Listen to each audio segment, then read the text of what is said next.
Hello and welcome to another installment of the APP Recap. This is a recap of some of the Hooplas from my stream channel, so if you want to check out the Hooplas and more, go check out my stream channel, link down below. Also, if you see leg movements in the background, that's my girlfriend. She doesn't want to go out and she's a little camera shy. Anyway, let's get to the Hooplas. The Puritans of today's society will always call out many things that society finds outrageous, such as excessive gore and sexy women. It doesn't really matter if the sexy women in question are in fiction. It just matters that it contributes to the perception of women being sex objects. This is why I can't really get into anime too much, dude. Like, does nobody else get deeply uncomfortable for how sexualized it is? I didn't finish Cowboy Bebop or Evangelion because of this BS. Good. Please leave. No one needs people like you here. Like, separate your porn and your entertainment. It's just weird and objectifying to me. Okay, first off, none of the characters you showed are from porn. And second, objectifying? Can you at least describe to me the consequences of someone being objectified? This thread, literally 3/4 of the women have their titties out. And it's even weirder to me that they're black because Western culture has an abhorrent issue with sexualizing or objectifying black women specifically. Oh, God forbid that people find black women sexy and attractive. Don't dare disagree with me until you've taken an ethnic studies or a relevant humanities class. Funny you said that because I did. And even if I didn't, I'll disagree with you however I please. Also, I'm not saying you're a bad person if you kind of are, bro. You kind of are saying that we're bad people if we're watching all of these. You're just a victim of the culture. A victim of what culture? Appreciating sexy non-white women? But if we really want to change the culture, we gotta point that out. Yeah, because everything is sexist, everything is racist. You all have to point it all out. Seriously, don't watch anime. That'd be a great solution if I thought anime was bad, but that's not what I'm saying. Yeah, you criticize one aspect that a lot of anime has. So you are unintentionally saying anime is bad. I am saying it's more than that. It's problematic. Okay. And a decent amount of people that watch anime think it's normal and fine because it is. Because it is absolutely fine. Another user then replied that the poster reminded them of those religious zealots from the 80s who said that Dungeons and Dragons or rock music was problematic because they are exactly like that. But don't worry, they got more response. That was a bunch of conservative idiots that believed those things led to hardcore drugs and Satanism. You, on the other hand, believe that the things that you got outraged at led to the culture of men sexualizing women, especially black women. If you think that's an issue, then you should also have an issue with women sexualizing themselves online and offline for that matter, which also contributes into that culture. That's not even remotely as nuanced as the actual real issue of misogyny. Misogyny, huh? How the hell is sexualizing fictional characters contribute to misogyny? There are many things that, in my opinion, contribute to misogyny. Fictional characters being sexy is not one of them. Women being sexy is not one of them too. Just because it comes from a different culture doesn't mean it's not an issue. Bro, you have never established a good argument in how it is an issue in the first place. The only argument that I hear from you is that it makes you feel uncomfortable, but you don't want to admit that it's a you problem. You want to make it as if it's a societal problem, as if you speak for women. For example, the amount of fan service in One Piece, which is a show clearly aimed towards preteens and teens, is outrageous and teaches kids that it's normal to ogle at women and that it's normal for women to have to deal with it when it really isn't nor shouldn't be. I love how you say that ogling at women is not normal when there are so many 18+ content creators that make themselves to be ogleable, attractive, and sexy. For the record, I don't have a problem with those women doing that. That's their choice. I do have a problem when people think that the standards don't apply to fictional characters. I also have a problem with people saying that misogyny means finding women hot. And also, in that regard, making women hot. In fiction, you can draw attractive female characters, but A, they should have practical clothing instead of absurd, scanty stuff, unless their character specifically calls it. So, it's okay if the character says it's okay. Alright then, I guess we should write every fictional women to make it clear that they are okay with their outfit. B, the whole concept of fan service needs to stop. No, they don't. They're here to stay and they will please everyone. And you know what else will stay? Bad segue to the next hoopla. This is not a typical gaming or pop culture hoopla, but it's still a very funny hoopla. Coldplay is gonna play in Malaysia for the very first time, which is absolutely fantastic for the Malaysian fans who are fans of the British band. That's all well and good, but there is a problem looming over the people of Malaysia in the form of Malaysian Islamic Party, or PAS. The PAS committee member Nasruddin Hassan has advised the government to cancel Coldplay's upcoming concert in Malaysia. In a Facebook post, he wrote that the event would not benefit religion, the people, or the country. Let's check out the post, shall we? It's in Malay, but I'm Indonesian, which means I actually understand most of them. Especially these words. Fuck you! Does the Kingdom of Malaysia want to plant a culture of hedonism and antagonism in this country? Well, funny you say that because I saw one user made a call-out post of one of the controversies that happened with the Islamic Party, where one of the members was in a lot of social media outrage for buying Mercedes-Benz with the money that was gathered for that specific party. So yeah, the Kingdom of Malaysia doesn't have to plant a culture of hedonism. They are already participating in it, including the very same people that encourage others not to. This reminds me so much of the exchange between Wong and Doctor Strange. Attachment to the material is detachment from the spiritual. I'll tell the guys at the deli. Maybe they'll make you a metaphysical ham and rye. Another user also brought up the news that one of the sponsors for the Coldplay concert is trying to help clean the Malaysian river, whereas the Islamic Party members got into a huge controversy for misusing a fire hydrant and claiming that they have permission to use it. Not a fan of people abusing their religious authority, and it seems like this is one of those cases. I advise to cancel this gathering in Malaysia. It doesn't benefit the religion, the people, and the nation. Okay, first off, why does it have to benefit religion? I guess it needs to benefit religion so that it also benefits your organization, which is a religious organization. And while I have no doubts that people in Malaysia care about their religious beliefs, no one really cares about your religious organization aside from you and your members. So when you say that it benefits religion, people don't really believe that it is. It just benefits you and your organization. Second, how can this event not benefit the people and the nation? Bringing famous artists from around the world is a great way to enhance tourism. Heck, there are fans of these artists that are willing to travel around the world just to see the concert multiple times. Forbidding them for the sake of your own religious beliefs is gonna make the countries around the world hate you for that reason. People will look at Malaysia and think, oh, it's the country that likes to ban people for religious reasons. So yeah, it's a really stupid post, but unfortunately, that's just typical to what a lot of us people from Southeast Asia have to deal with. Moral guardians and fanatics all around wanting to ban people because we shouldn't engage in the culture of hedonism, while they themselves are riding in their expensive multi-million-dollar cars and doing all sorts of hedonistic needs. Look, we might not be saints, but at least we are honest. At least I have a decency to tell you when the next hoopla will be next, which is now. There are many frivolous lawsuits out there, and the examples in the real world can make even someone like Saul Goodman weep in tears. Some of these lawsuits are so funny that they're definitely worth talking about here. This lawsuit, for example, involves a story of an up-and-coming lawyer who wants to apply in a law firm. The application, however, was rejected. His claims are outrageous to say the least. I have become offended, embarrassed, and humiliated. Also, I have found both Miss Rosati and Miss Ryan very attractive and beautiful.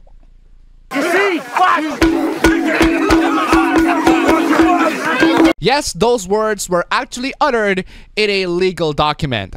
Personally, I don't see how the attractiveness of the two employers that rejected his applications came into play for his already ridiculous claims, but let's keep on reading, shall we? Therefore, the magnitude of the offense and humiliation caused by the discrimination of someone to whom I am attracted to is far severe.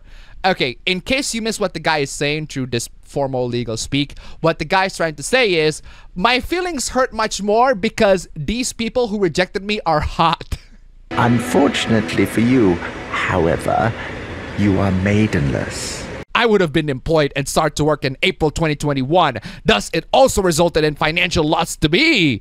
Bro, just because the firm didn't hire you doesn't mean that your financial loss is their responsibility. DGT cost lawyers to pay me a sum of $5,000 for injury to feelings.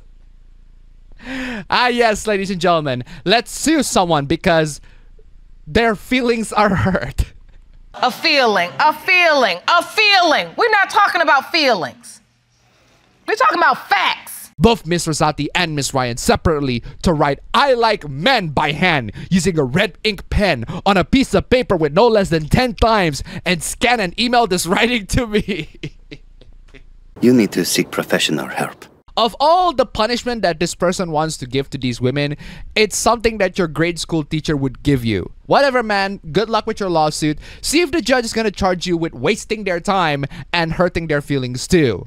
Don't worry, the next hoopla doesn't involve lawsuits. It does, however, involve sex. Ladies and gentlemen, we have another installment of absolutely terrible relationship advice. Dear men, if you are married and your wife goes to the gym but you don't, I have to tell you something. Yes, I have to tell you something too. Work out with your wife. Don't just leave her alone. At the end of the gym session, there is something we gyms call warm down, while others simply call it stretch. Okay. You're combining several terms here. There's warming up, and there's stretching, and then there's cooling down. Warming up and stretching are things you do before the workout, typically.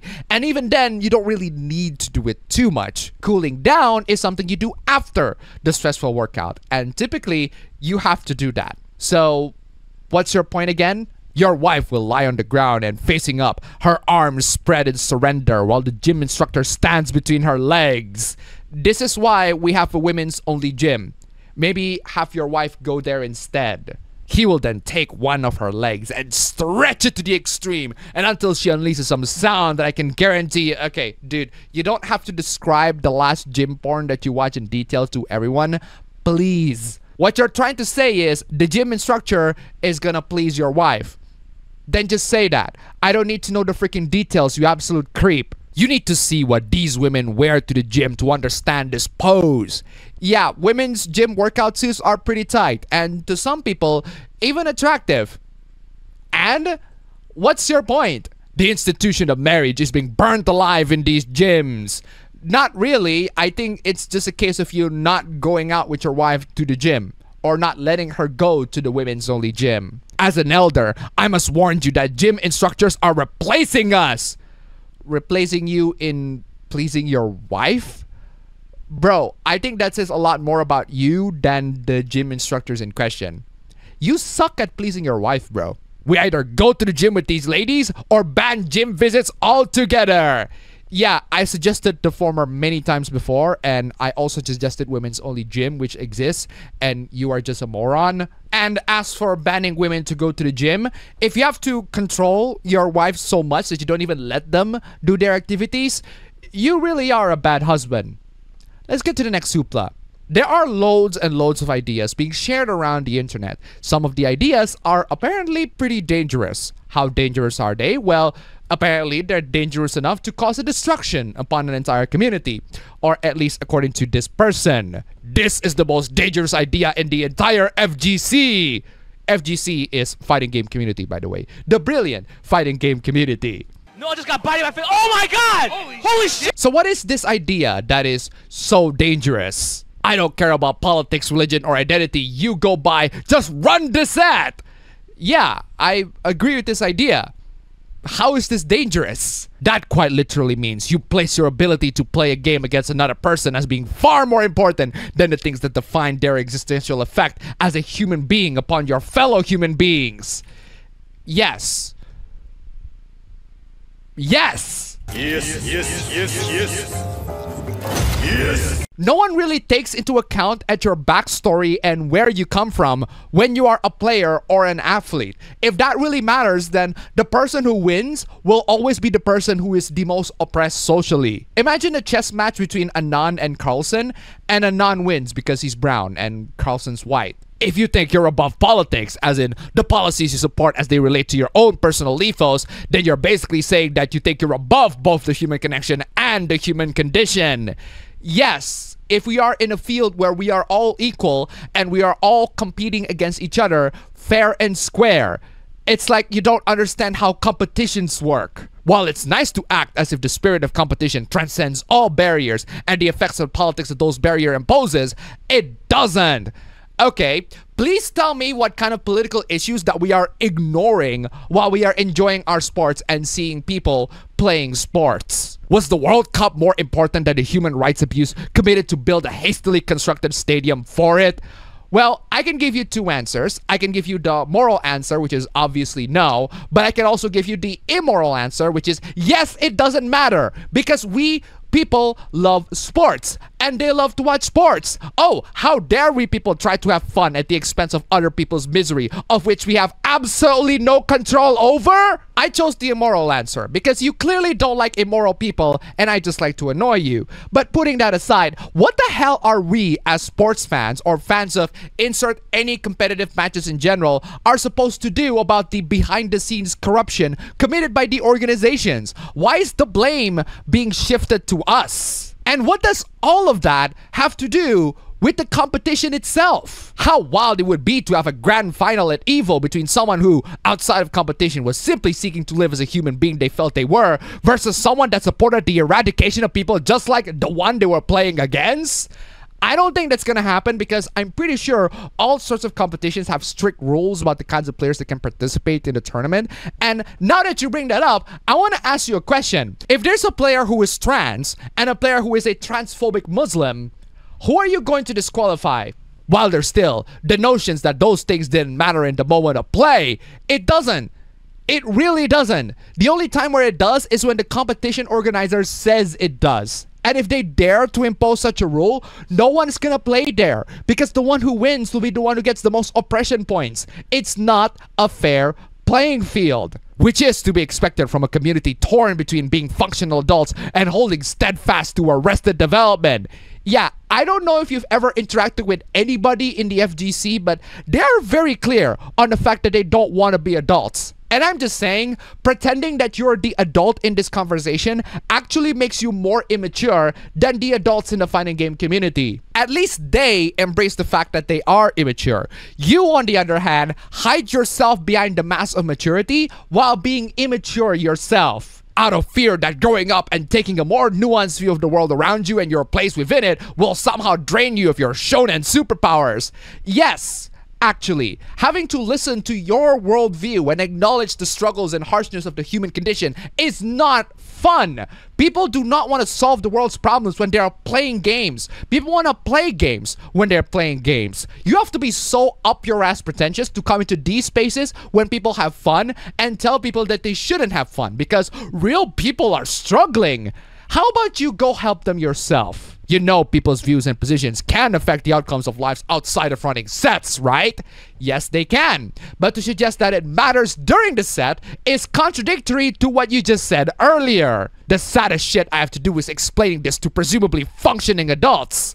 I love how you keep calling the people you don't like as non-adults. It's almost as if you have a weird desire to be seen as one. Just saying, you're not an adult. You are a kid pretending to be an adult. You are an immature person behind the mask of maturity and policing others of how immature they are. The sooner you realize that these immature people are actually more mature than you are by the simple fact that they acknowledge and embrace their immaturity, the better.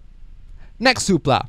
Pickup artists or people that pretend to be pickup artists will always tell you things that are not for your benefit. They will tell you things that are for their benefit. This one over here is a great example. If you love her and think she's the one, break up with her. Ignore her for a month. Wow, that's an amazing tactic. Just break up with your girlfriend because I'm bored. You only know you love her when you let her go. And you let her go. Cupid is so dumb. If she does anything but beg you to go back every day, she'd never truly love you to begin with. For the love of God, please do not play with people's hearts like that. Just don't play with their hearts in general. it'll never end well. Sounds cold, but it will save a lot of pain. No, it will cause a lot of pain. It will, however, save you, the pickup artist, time to find the girls because you are encouraging guys to break up with them, which means that there are more single girls in the market for you. Prick. People don't like the sweet because they know if they do it, they'll find out she never actually loved them.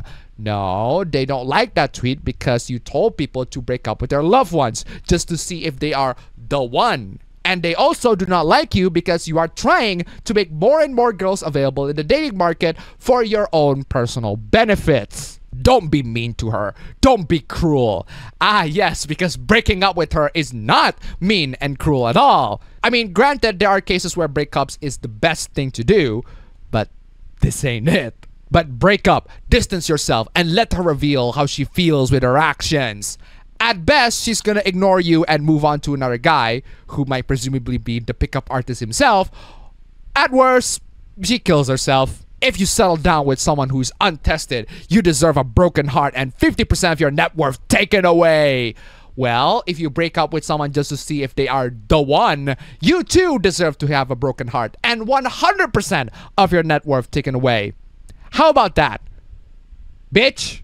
And that's all for the recap today, guys. Thank you so much for supporting this channel and my ABB Show channel where I stream every week. Link down below. Please go subscribe. And thank you so much for those who support this channel. If you want to see your names among these awesome people, check out the links down below. Just $1 and you contributed so much into this channel. Seriously, thank you so much. And I will see you all next time.